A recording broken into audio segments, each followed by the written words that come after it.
Hello and welcome दोस्तों, स्वागत है आपका हमारे यूट्यूब चैनल में। दोस्तों आज की इस वीडियो में हम बात करने वाले हैं बीए फिफ्थ सेमेस्टर यानी कि 5वें सेमेस्टर के पॉलिटिकल साइंस यानी कि राजनीति शास्त्र के सिलेबस के बारे में। तो चलिए आज का वीडियो शुरू करते हैं और देखते हैं कि 5वें सेमेस्टर में आप लोगों को राजनीति शास्त्र में क्या क्या टॉपिक्स पढ़ने हैं। तो यहाँ पर आपको पहला पेपर जो है उसका कोर्स कोड है POL 301 और इसका जो टाइटल है वो है comparative government and politics UK USA Switzerland and China, यानी कि तुलनात्मक सरकार और राजनीति UK USA स्विट्ज़रलैंड और चीन के बारे में आपको एक तुलनात्मक सरकार और राजनीति के बारे में पढ़ना होगा। इसका क्रेडिट आपको मिलेगा 4+0। अब चलिए बढ़ते हैं इसके पहले टॉपिक की तरफ। तो यहाँ पे दिया गया है nature, scope and utility of comparative study of politics, यानी कि राजनीति के तुलनात्मक अध्ययन की प्रकृति, क्षेत्र एवं उपयोगिता। यानी कि राजनीति में तुलनात्मक रूप से उसकी प्रकृति क्या है और क्षेत्र क्या है और तुलनात्मक अध्ययन की उपयोगिता क्या है, इसके बारे में आपको पढ़ना होगा। दूसरा टॉपिक है आपका capitalism and the idea of liberal democracy, यानी कि पूंजीवाद और उदार लोकतंत्र का विचार पढ़ना है आपको। आगे बढ़े तो आपको पढ़ना है socialism and the working of socialist state, यानी कि समाजवाद और समाजवादी राज्य की कार्य प्रणाली क्या होती है, इसके बारे में आपको पढ़ना है। अगले टॉपिक की तरफ चलें तो decolonisation and the role of state in the developing world, यानी कि विकासशील विश्व में उपनिवेशवाद से मुक्ति और राज्य की भूमिका क्या है, इसके बारे में आपको पढ़ना है। क्योंकि हमारा भारत जो है विकासशील देश है तो उसमें ये पढ़ना जरूरी हो जाएगा। तो विकासशील विश्व में जो है उपनिवेशवाद से मुक्ति किस प्रकार से और राज्य की भूमिका क्या होनी चाहिए, इसके बारे में आपको पढ़ना है। Salient feature of the British Constitutions and the examination of the relationship between the executive and legislature and role of judiciary in UK, यानी कि ब्रिटिश संविधान की मुख्य विशेषताएं और ब्रिटेन में कार्यपालिका और विधायिका और न्यायपालिका की भूमिका के बीच संबंधों की जांच। यानी कि हमारे ऊपर जो है ब्रिटिश लोगों ने राज किया था, तो इसलिए ब्रिटिश संविधान की मुख्य विशेषताएं क्या हैं, उसकी कार्यपालिका और विधायिका किस प्रकार से कार्य करती हैं और न्यायपालिका की भूमिका क्या है और इन तीनों के बीच में क्या संबंध है, इनकी जांच जो है इस बारे में आपको पढ़ना है। आगे बढ़े तो अगला है आपका essential features of the constitutions of USA, composition, power and function of executive, legislature and judiciary in USA चूँकि पूरे वर्ल्ड में जो है सबसे जो बड़ा देश माना जाता है शक्ति के मामले में, तो शक्तिशाली देश माना जाता है, इसलिए इसके बारे में पढ़ा जा रहा है। तो संयुक्त राज्य अमेरिका के संविधान की आवश्यक विशेषताएं आपको पढ़नी है। संयुक्त राज्य अमेरिका में कार्यपालिका कैसी है, विधायिका कैसी है, न्यायपालिका की संरचना और शक्तियाँ और कार्य क्या हैं, इसके बारे में आपको पढ़ना है। यानी कि कार्यपालिका, विधायिका और न्यायपालिका की संरचना कैसी हैं, शक्तियाँ उनके पास कौन कौन सी हैं और कौन कौन से कार्य वो करते हैं, इनके बारे में आपको पढ़ना है। Specially United state of America यानी कि संयुक्त राज्य अमेरिका के संविधान की आवश्यक विशेषताएं और ये सारी चीज़ें आपको पढ़नी है इस टॉपिक में। आगे चलते हैं तो कन्फ्यूशनिज्म, माओइज्म और silent feature of Chinese political system, communist party of China, one country two system, यानी कि चाइना भी आजकल बहुत ही ज़्यादा पॉपुलर कंट्री हो चुका है और काफ़ी शक्तिशाली देश की तरह ये उभर रहा है, तो इसलिए इस देश के बारे में भी हमको पढ़ना है। तो इसमें आपको कन्फ्यूसीवाद क्या है, माओवाद क्या है, ये सारी विचारधाराएं थी, तो इनके बारे में आपको पढ़ना है। चीनी राजनीतिक व्यवस्था की मुख्य विशेषताएं क्या हैं, यानी कि चीन में किस प्रकार से राजनीतिक व्यवस्था चलती है, चीन की कम्युनिस्ट पार्टी क्या है, उसके बारे में आपको पढ़ना है। और एक देश में दो व्यवस्था क्या है चीन में, इसके बारे में आपको पढ़ना है।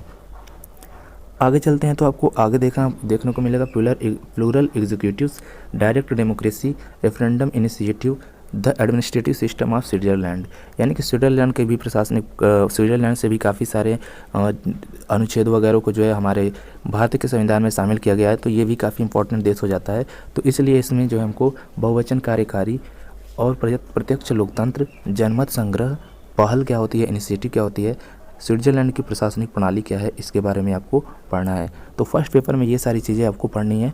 तो अब चलिए देखते हैं कि सेकंड पेपर में आपको क्या पढ़ना है। तो यहाँ पे सेकंड पेपर है आपका POL 302 नाम से और टाइटल है इसका प्रिंसिपल ऑफ पब्लिक एडमिनिस्ट्रेशन, यानी कि लोक प्रशासन के सिद्धांत। क्रेडिट है इसका 4+0।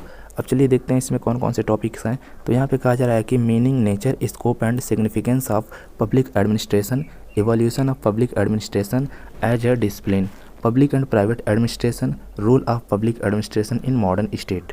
तो इसमें आपको पढ़ना है कि लोक प्रशासन का अर्थ क्या है, प्रकृति क्या है, कार्य क्षेत्र एवं महत्व क्या है, एक अनुशासन के रूप में लोक प्रशासन का विकास कैसे किया जाता है, सार्वजनिक और निजी प्रशासन क्या होता है, आधुनिक राज्य में लोक प्रशासन की भूमिका, यानी कि आज के आधुनिक समय में जो है किसी राज्य में लोक प्रशासन की भूमिका क्या है, इसके बारे में आपको पढ़ना है।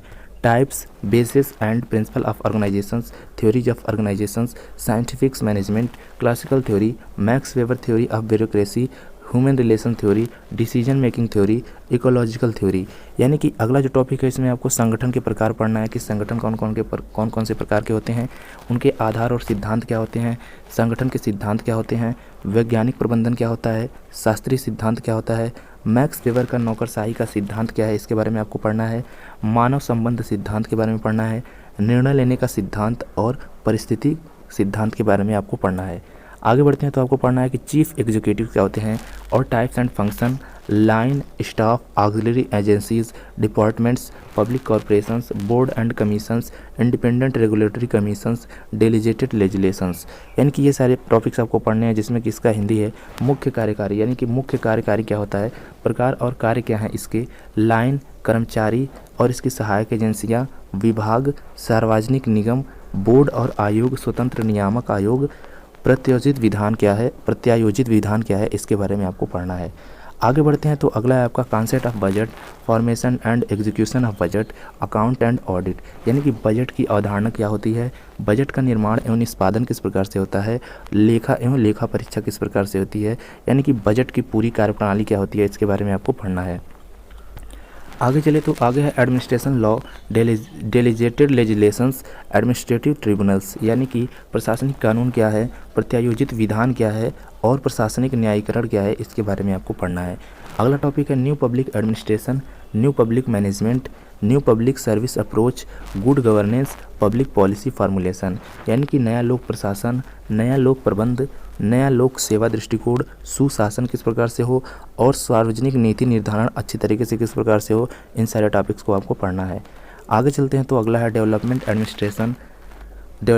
Administration, concept of administrative development, relationship between political and permanent executive. यानी कि विकास का प्रशासन क्या है, प्रशासनिक विकास की अवधारणा क्या है, राजनीतिक और अस्थायी कार्यकारी के बीच संबंध क्या है इसके बारे में आपको पढ़ना है। Evolution of Indian administration, ancient, medieval, modern. यानी कि भारत प्रशासन का विकास, यानी कि भारत में जो है प्रशासन का विकास किस प्रकार से हुआ, प्राचीन काल में, मध्यकालीन में और आधुनिक काल में किस प्रकार से भारतीय प्रशासन का विकास हुआ इसके बारे में आपको पढ़ना है। अब चलते हैं अगला जो है पेपर वो जो कि है POL 303 और इसका टाइटल है भारत में सार्वजनिक नीति निर्माण और प्रशासन, यानी कि public policy formulation and administration in India.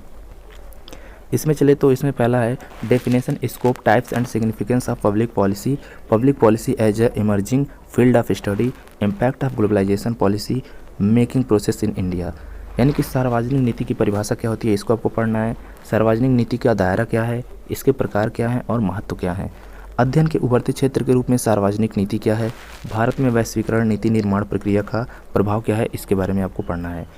अगला है major determinants, political parties, interest groups, pressure groups, mass media.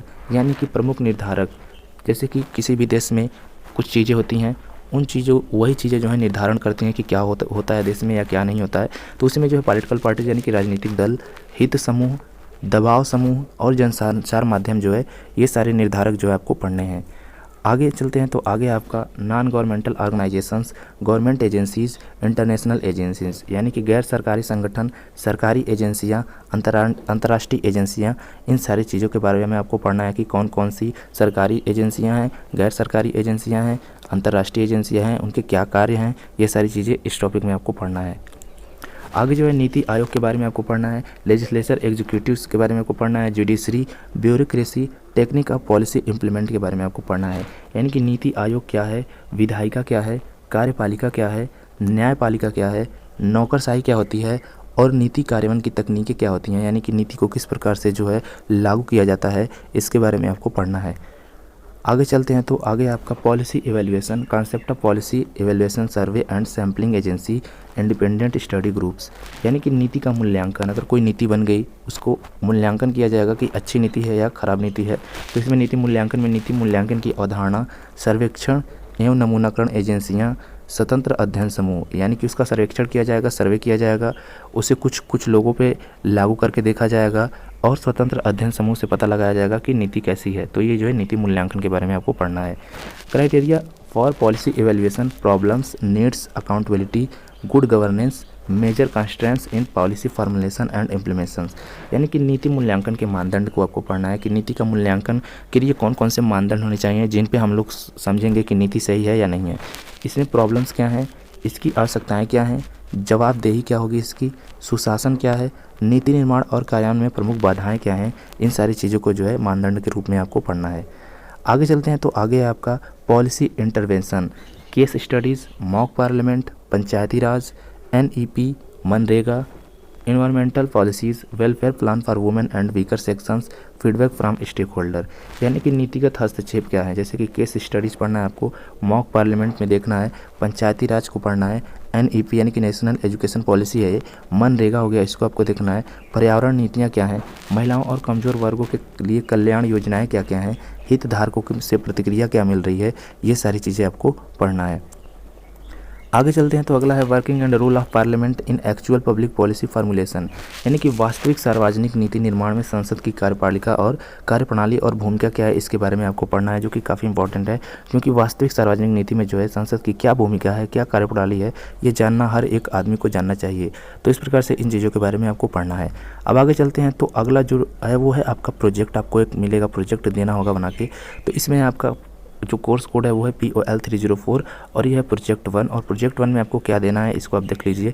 तो यहाँ पे कहा जा रहा है कि a project on the working of any representative body starting from parliament down to the panchayat, यानी कि संसद से लेकर पंचायत तक किसी भी प्रतिनिधि निकाय के कामकाज पर एक परियोजना आपको देनी है।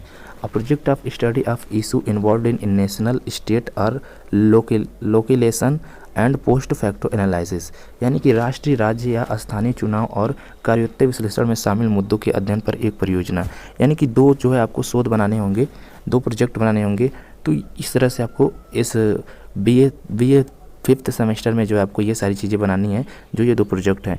हो सकता है कुछ कॉलेजेस में ये अलग अलग प्रोजेक्ट मिले और कुछ कॉलेजेस में यही सेम प्रोजेक्ट आपको मिले, लेकिन खास करके DDU के सिलेबस में जो है ये सारी चीज़ें इंक्लूड हैं। तो यहाँ से आप देख सकते हैं कि आपको BA 5th सेमेस्टर यानी कि 5वें सेमेस्टर में पॉलिटिकल साइंस यानी कि राजनीति शास्त्र में क्या क्या चीज़ें पढ़नी है और अपने जो तैयारी है उसको आसान बना सकते हैं, और इससे आप देखकर समझ सकते हैं कि क्या क्या चीज़ें आपको पढ़नी है। तो उम्मीद करता हूँ आपको अच्छे तरीके से समझ में आ गया होगा। तो मिलते हैं आपसे नेक्स्ट वीडियो में, तब तक के लिए आपका वीडियो देखने के लिए धन्यवाद।